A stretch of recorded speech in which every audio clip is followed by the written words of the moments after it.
Hello and welcome back to BigDamnLove, the visual equivalent of You probably noticed with Matt's previous two videos that we are back for a sporadic mini-season of BigDamnLoves, planning to continue more into the future, but the reason I wanted to talk to you today on my BigDamnLove topic is quite simple. I'm a big Spider-Man fan, and with the new game's DLC Chapter 1 having just come out, and me having completed it, I thought what better time than now to discuss my love, my big damn love of Spider-Man video games. This is an unscripted one because I want to keep it short, sweet, kind of snappy, but mostly just give you my thoughts. And my thoughts are, as usual, muddied and weird, so I want to have some caffeine and then hopefully I'll be able to concentrate. Oh, sweet coffee. It's tea. I'm lying to you.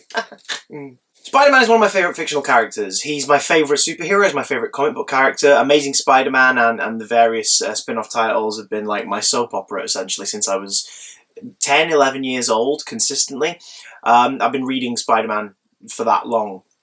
Ultimate Spider-Man, Amazing Spider-Man, all these books. So I love him to bits. I think he's had a mixed quality when it comes to adaptations. Cartoons, there's been at least one that was stellar, which was Spectacular Spider-Man. There's been a few good films. SpiderMan, SpiderMan II is still the highlights for me. I'm very fond of Spider-Man Homecoming. SpiderMan 3 is dreadful, but I enjoy it. Amazing Spider-Man is fine, I guess. Amazing Spider-Man 2 is horseshit. And Spider-Man Homecoming and his use in the MCU is really enjoyable so far. So, yeah. But when it comes to video games, that is where I seem to connect with Spider-Man the most outside of the page. Ultimate Spider-Man's where I fell in love with the character. As a kid I knew about Spider-Man, I thought it was cool, but Ultimate Spider-Man, the comic book, was what made me go, oh, I love this character. Like, I love everything about Peter and his world and how he thinks and the sort of person he is and his supporting cast and the villains. And the video games was the next stage to connecting with Spider-Man for me, because you could be Spider-Man, or at least guide him along a story of some sort. He's disappeared. I think that's just going to keep happening. Anyway, so Spider-Man video games was something I really wanted to play the moment I realised what a console was and how games worked and things as a child. I got my first PlayStation in 1999, because the two first games I got were Worms Armageddon and Crash Team Racing, which is still the best kart racer. Don't at me, because you're wrong. Shortly after that I got the Phantom Menace and a few other games for the PS1, and as the years went by I started revisiting the tentpole titles of the PS1. But one title that I remember getting not that long after it came out in 2000 was Spider-Man. I teased covering this in the last series of BigDamnLove. If you want to see a really good video about Spider-Man, head to Cadicarus's channel.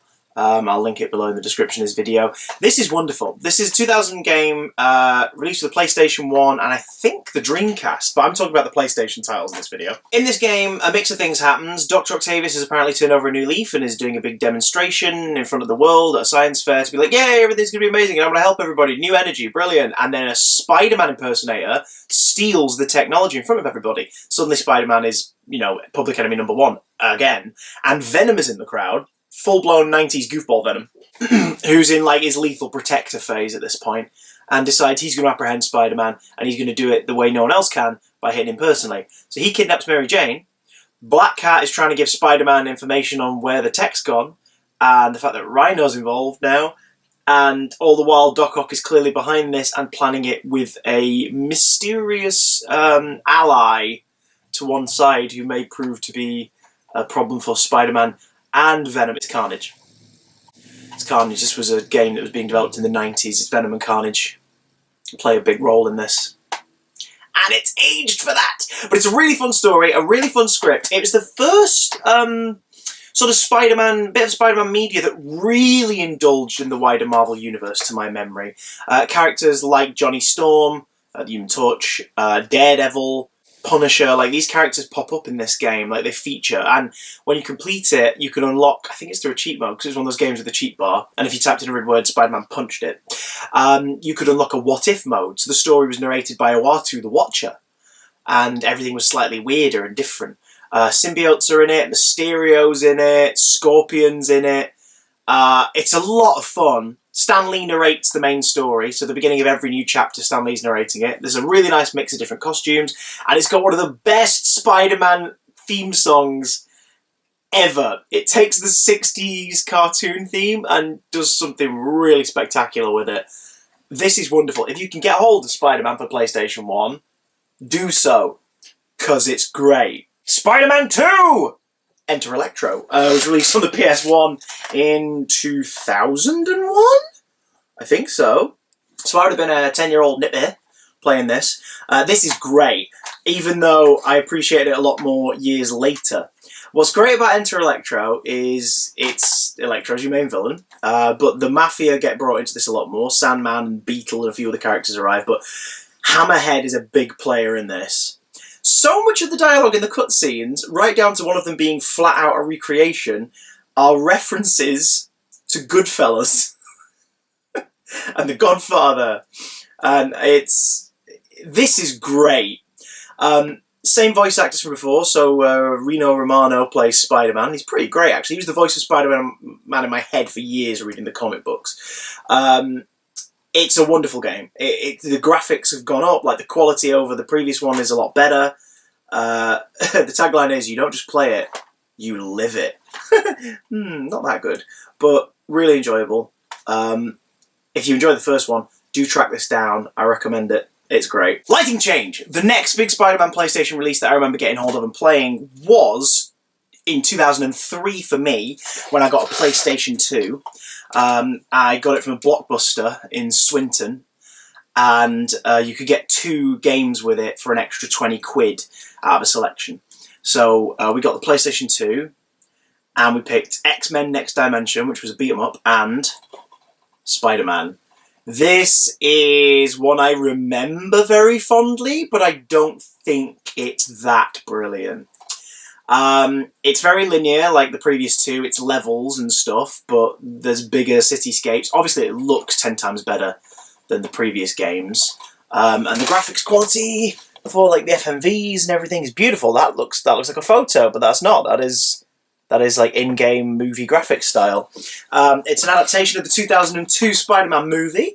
It obviously does the video game thing, which starts out as a proper tradition with this one, where it deviates from the main story to obviously add more to it, so more villains. But what they do is they use villains that are clearly never going to be used in a Spider-Man film. So Shocker is in this. Vulture's in this, which is a shame, because like they were thinking at the time, oh, we won't use Vulture. But Sam Raimi totally was going to use Vulture in Spider-Man 4. So, oh well.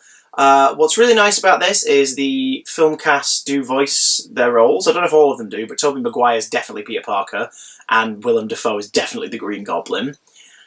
The downside to this is it's lots of walking around indoors for the levels. There's not many levels outside with a bigger scope, but this is before, you know, sandbox, open world Spider-Man games. So it's fine. It's a tight narrative. It's a weird adaptation of the movie, but the voice actors saying different versions of scenes that you think you've seen before but haven't because they're rewritten is a lot of fun.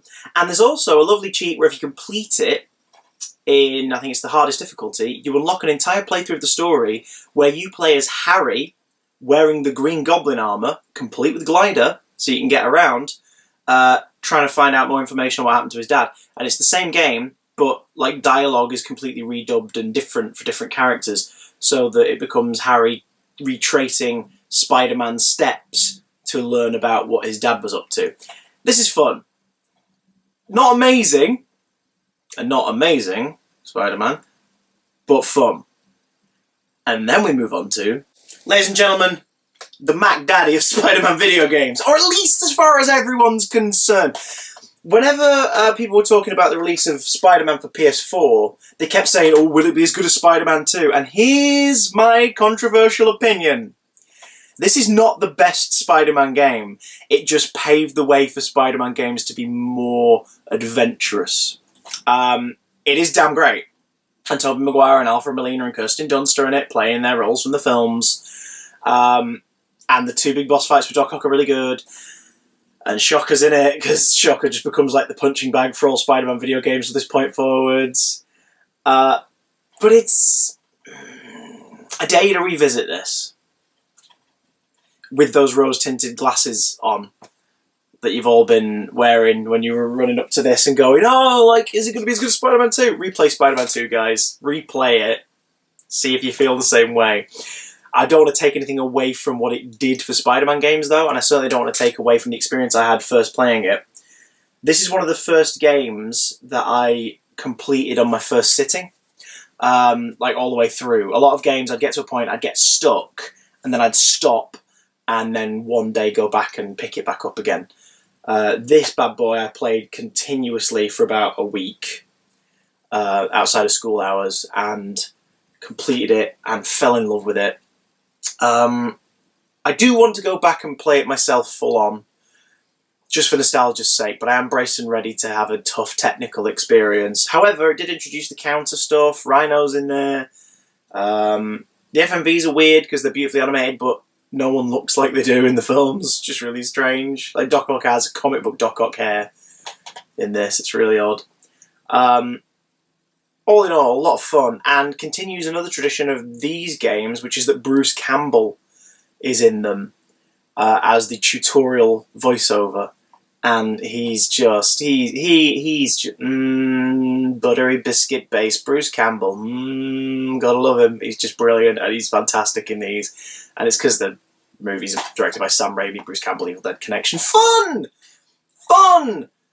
Don't think it's going to be perfect when you replay it, but fun.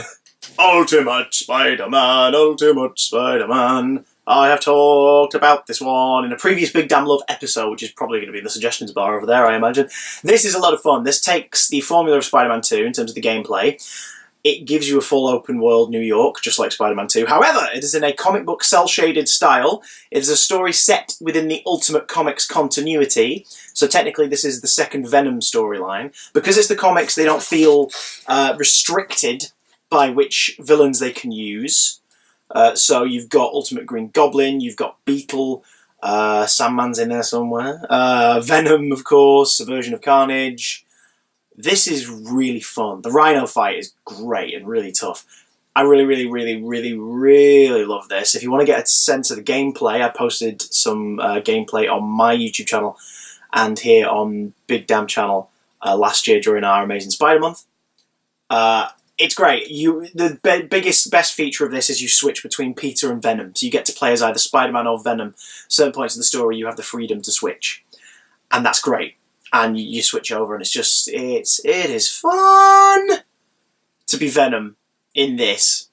This version of Venom is more a man housing a horrible substance that's eating away at him, so you have to devour things repeatedly to stay alive. And not just, you know, chocolate and tater tots, Eddie. So, I recommend this. PS2 title, a lot of fun. I wish they would port this to Vita, because this would be a really fun handheld title to play. And then the quality drops once again with Spider-Man 3, which is not great. This is... they take Spider-Man 2, they up the graphics, because it's 3 years later, but like the movie, it's tonally confused. It's not entirely sure what it wants to do. The black suit comes into play later, so you can, you know, your battle style, your play style changes. Shocker's in it again, Kraven's in some versions, Lizard's in some versions, New Goblin and Venom and Sandman. It's just not very fun. Tobey Maguire's back though, so that's a win. Topher Grace, Thomas Hayden Church, and more, according to the back of this. I don't remember much of it. Choose one of 5 storylines to play, including the movie's plot, and Morbius and Shriek are in it? I don't even remember. It's basically a bad version of number 2. This is the PlayStation 2 copy that I picked up a couple of years ago when I wanted to replay all 3. And, I mean, you'll probably notice that the original PS3 copy that I had of this is not here. It's because I got rid of it. Traded it in. Bye, Spider-Man 3. The next Spider-Man game is a weird one, because this was it was a PS3 release, but they also had a PSP version, which is the version I played. It sort of uses the movie universe's continuity and designs, but has nothing to do with the movies, really, and it's a buddy team-up game that could be played between up to 1 and 4 players, I think, on the console version, or 1 and 2. It's called SpiderMan Friend or Foe. I got this on the PSP. It's not great. Basically, it's a... I don't know how to describe it. It's like... Okay, you know how modern games, there'll be a big console release, 4K, beautiful, and get it on PC and console, and it's gorgeous, and then there'll be a mobile version that's a little more tailored to kids, because they know that kids are going to play that one because it's free, so everybody's slightly chibi and kawaii, and, you know, it's just a bit more cutesy. That's this on the handheld and console versions. I don't get it. I got this for my PSP when I first got a PSP because I thought, Spider-Man game, great, and I was just baffled by it. It's like side-scrolling, co-op. It's not a complete side-scroller, but it's that whole thing of progressing from one side to the other. Very basic. It's just... I like my hack and slash games. This is sort of just punch and walk, punch and walk. Marvel were doing better with this. Marvel and Activision and all the people working on their games are doing better. A better version of this came out later, which was Marvel Ultimate Alliance and Marvel Ultimate Alliance 2 for the PS3. They were way more interesting than this. Not a year later does the Spider-Man franchise abandon sticking to just the movies and the movie style, and we got SpiderMan Web of Shadows, one of the early PS3 titles. 2008 SpiderMan Web of Shadows. The storyline's pretty interesting if you like Venom, which I used to, and now I'm kind of bored of him, so... I'm in a weird place with this one. Basically, Venom's symbiote is infecting him in a really weird way. It feels like he's going to spawn, which is what he did with Carnage. Like, a new symbiote grew from him. And it becomes a disease that spreads and eventually consumes all of New York. This starts off a trend that was briefly in the previous Raimi era games, but this starts off a trend that I really don't care for, which is quarantine. All Spider-Man open world games eventually have a segment or a section of the story where New York is under quarantine, or there are security camps everywhere, and right through to even this one, that becomes a thing, and it starts here. So to make up for the fact they didn't want to, or didn't have the technical capability, I suppose, to have the city be overly populated the entire time, people start to go back to their homes because of quarantine. But it means fighting quarantine people, who then get infected, so you fight the infected quarantine people. There's, like, robots who are working on behalf of the government and S.H.I.E.L.D. to try and contain everything. You get a bit of the black suit on you, so you can switch between black suit or normal Spider-Man, which, again, is a thing that they've now done for 3 games in a row, where you have the choice to be one or the other. Cool script, really nice characters, stuff. Like, again, it feels like the Marvel Universe. You've got Luke Cage, you've got Wolverine, all these other characters pop up. Moon Knight is in this. Oh, Moon Knight, yes! So there's that. Vulture and... It's a lot of fun, but I'll tell you this. I'm a massive fan of the trophies system on PlayStation. It really, really gave me that extra kick of enthusiasm for video games, that when my life became busy, I would still really want to make time for the games, because I saw, like, that, you know, the achievement thing of, like, oh, the further I get, the more of these I get, and I can sort of track my progress. And it gave me that extra level of encouragement for when life gets really, really busy and you don't really want to play video games because you've got to concentrate on other stuff, but you should relax and unwind. This sort of gave me that extra kick to go, oh, go on, I'll go play the game. This one came out before trophies, and they never retroactively patched it to have trophies. So I'd recommend getting hold of Web of Shadows if you really want to play a Spider-Man game that's open world, and Venom and the Black Suit are an element, and has an interesting story. But if you're a completionist sort of trophy guy, don't waste your time. It's alright. It was another 2 years before Spidey returned to video games, with the PlayStation 3 absolute blast, Shattered Dimensions. This is really fun. It's gone back to linear sort of gameplay, so levels, which the only game we had that was doing that since Spider-Man 2002 was Friend or Foe.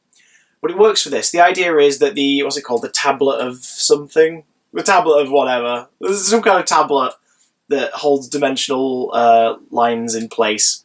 is shattered when Mysterio, the semi-supernatural Mysterio, steals it from a museum in the world of Spider-Man, The Amazing Spider-Man, voiced by Neil Patrick Harris.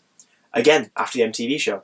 And it shatters pieces into different dimensions. Shattered dimensions. So Madam Web, freaking Madam Web's in this. Madam Web gathers together different Spider-Men, 4 different Spider-Men from the 4 dimensions the tablet's shattered throughout, and sends them on a quest to collect the pieces.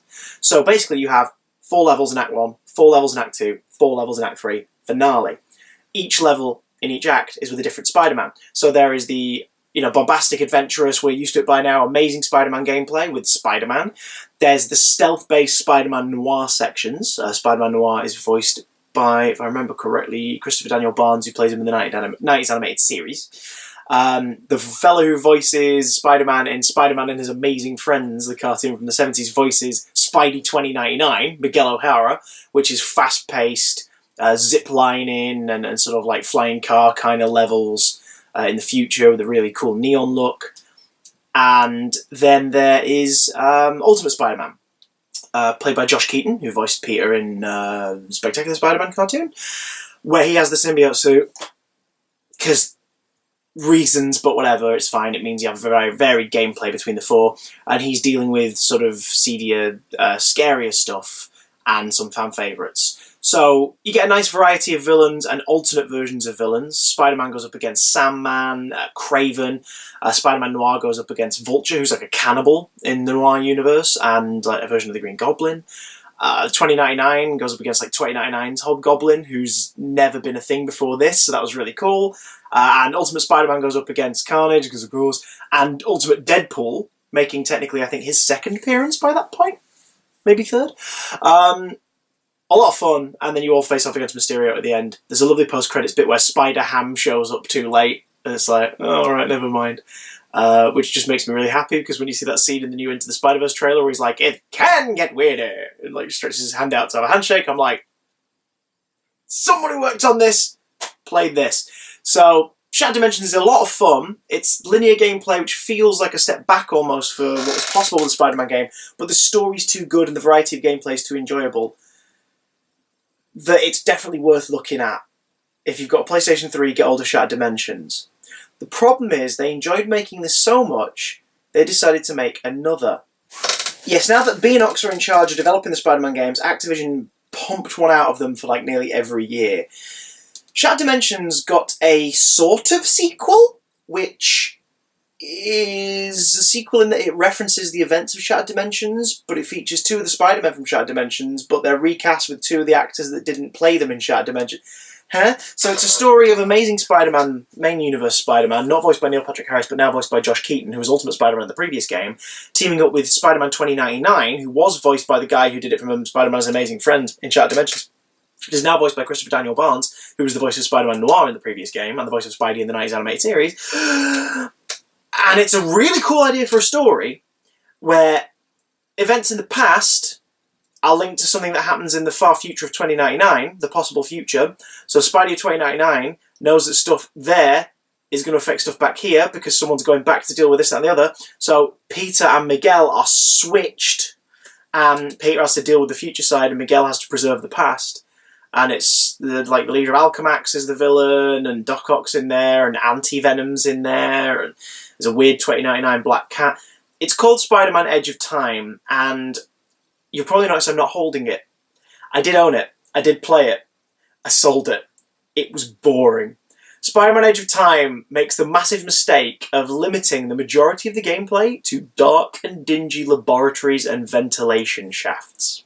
Linear levels are fine, but it was just grey and dull. That's all it was. It was grey and dull and just boring, and I couldn't care for it. So I'm not going to say seek out Edge of Time, because even I despised it that much that I sold the bugger and disrupted my complete collection of Spider-Man PlayStation games, so don't bother! The next title I originally completed on PS3, and again, sold it, but then found the PS Vita version because I fancied trying an open world game on... ooh, look at the little cartridge! Fancied trying an open world game on handheld, and it actually was more enjoyable as a handheld game, because it was more impressive. The Amazing Spider-Man, the movie adaptations return, this time with no legal use of Andrew Garfield's likeness. So you never see Peter's face in this. In fact, the entire first section of the game is in first person, so you don't have to see his face. Emma Stone's definitely not given her likeness rights. I think that Rhys Ifans did, but you can't really tell. This is a sequel to the 2012 movie Amazing Spider-Man. It carries on with genetic experiments and Oscorp, and I think... yeah, it's Alistair Smythe. Tampering with animal DNA and stuff to create new creatures. So, basically, the Amazing Spider-Man continuity within the games gives us Scorpion and Rhino and the Piranha guy and the lizard dude that's not lizard and Vermin. Yay, Vermin. Vermin's great, but, you know, gives us these characters and says they're all genetic experiments. And the bios for these creatures in the menu suggest that symbiote has been used in the experiments and that Dr. Otto Octavius was involved and Dr. Michael Morbius. And it's just like, so you're treading carefully, but you're also using everything. This is not great. It's... Traversal through New York is okay. They have a swinging and zipping system where basically you see a golden version of yourself in the distance, or a couple of them, and you can sort of slow down time for a second with a trigger button and use the trigger button to zip to that thing you want. But it means that the web swinging isn't fluid. At least with SpiderMan II and Web of Shadows, the web slinging was a fluid thing. In this, you stop a lot. It's fine, and I'll recommend if you do want to play Amazing Spider-Man, get it on the handheld version for PS Vita, because for a handheld game it's really, really impressive in size, but don't pursue this one for console unless you love that 2012 film and want to see what happens next. Spoiler alert, Spider Slayers and the Lizard again. Controversial statement time! Up until the release of Insomniac's Spider-Man game, this was the best web swinging for my money. Stop typing. Amazing Spider-Man 2 is an early PlayStation 4 title from 2014. It came out in May 2014. Again, it is sort of an adaptation of the film, but in this one, Electro's storyline takes a back seat and Harry Osborn's story takes a front seat. They don't have the likeness rights to anyone, so no one looks like their counterparts in the film at all, but Peter is in this a lot. You play as Peter interviewing people and talking to people. You interview Kraven the Hunter, who's the most interesting character in the game. You interview Wilson Fisk, who is interesting, but voice acted pretty horrendously. Harry looks terrible. Electro looks terrible. Peter looks terrible. I don't think Gwen features on screen in this. No, she doesn't. I think she's only seen in images. So there's that. So they avoid the spoilers for the 2014 film Amazing Spider-Man 2. They avoid the death of Gwen Stacy by just not having her in the story. Why? Don't know. Interesting elements. Conversation system. You can speak with people that you're doing interviews with and choose what you ask them. The combat's pretty fun. The combat is just a copy-paste of Arkham, which people said that was, but that really isn't. We'll get to that in a minute. The combat really is copy-paste of Arkham, with square being the attack and triangle being the counter button, and there's webs with circle. Traversal's a lot better, and the web swinging was a lot of fun because it relied on the left and right back triggers for each hand. So if you wanted to zip forward or you wanted to swing forward, you held them both. If you wanted to swing with just your right arm, so if you were like angling that way, for example, use your right arm, swing from the building that nearest to you that side. Left, same. If you wanted to swing that way, but you aimed your body but you used the right trigger, you would sort of swing into it and round. So the physics for the webs were pretty cool. Other than that, it's not great. Shock, isn't it, again? What a shock. That's about it. That's about all it's got going for it, really. Oh, and they decide to follow up the storyline that the film's abandoned of the criminal that is responsible for Uncle Ben's death, the guy with the tattoo that Peter's relentlessly pursuing in the first movie and then forgets about it after Act 1. He finds him murdered by the Carnage Killer, who was Cletus Cassidy, who's portrayed as some kind of like biblical, Bible verse spouting bringer of truth through death. So basically, Victor Zsasz, but not as good. And he then gets bonded to an experimental substance at the end of the game, and I bet you can't guess where this is going. Na, na, na, na, na, na. Vroom. Na, na, na, na, na. What can I say that hasn't already been said about this? So this came out this year, Spider-Man, Marvel's Spider-Man, or Marvel Spider-Man for PS4 exclusively, by Insomniac. Beanox have had to hand over the license. Are Activision still the distributors? No, Sony's the distributors.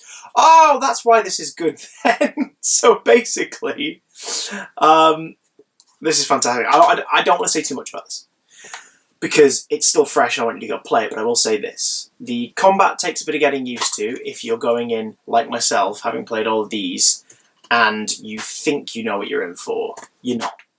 The swinging takes a bit of getting used to.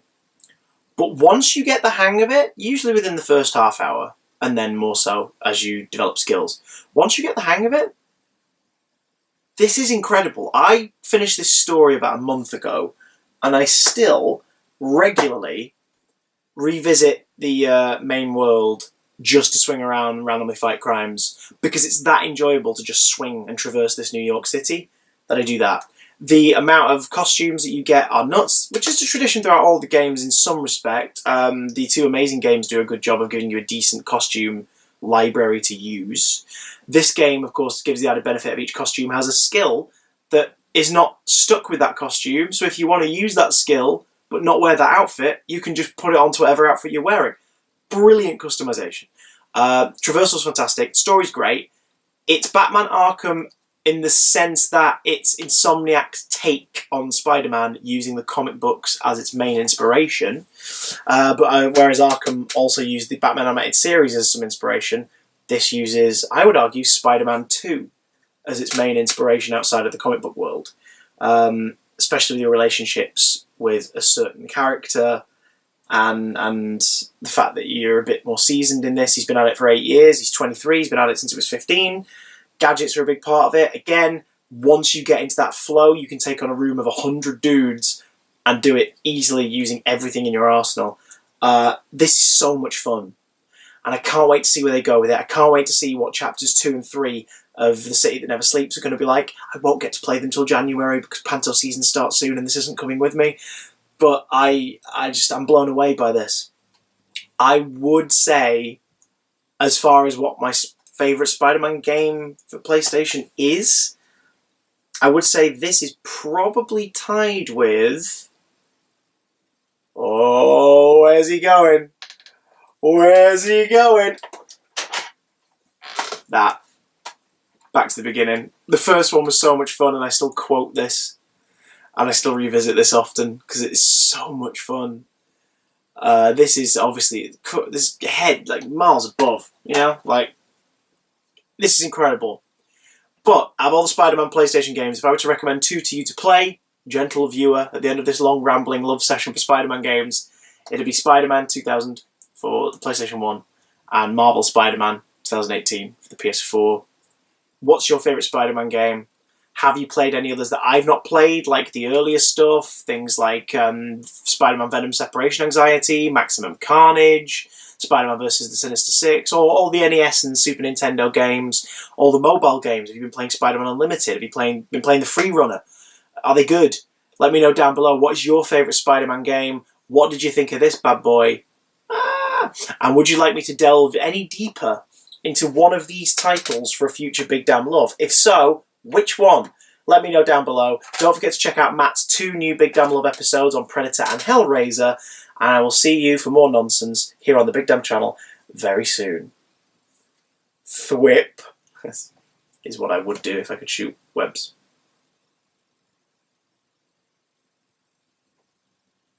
But I can't.